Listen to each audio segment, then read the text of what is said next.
Good afternoon বন্ধুরা, শুভ দুপুর।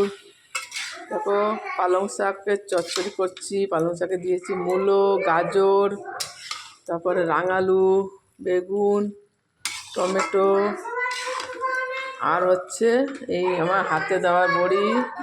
পালং শাকের চচ্চড়ি হচ্ছে, আর এই বেগুনটা ভাজা করব। দেখো বেগুনটা ভাজা করব, সাথে ডিমের ঝোল হয়ে গেছে।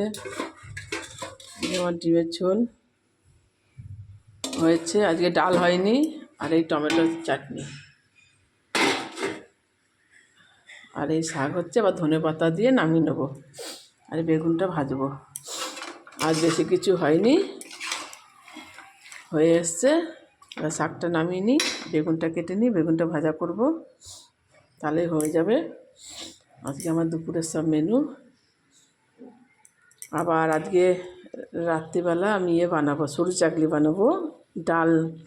চাল ভিজিয়ে রেখেছি, দেখো এই কিচেনটায় পাশের এই চাল ভিজিয়ে রেখেছি। এটা সরু চাকলি বানাবো সন্ধেবেলায়। এই কিছুক্ষণ আগে ভিজালাম, ধুয়ে রাখলাম।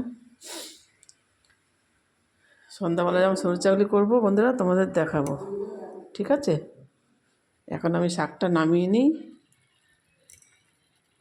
টাটা, বাই বাই, ভালো থেকো, সুস্থ থেকো বন্ধুরা। প্রচুর ঠান্ডা পড়েছে, শরীরের যত্ন নিও। চলো বাই, টাটা।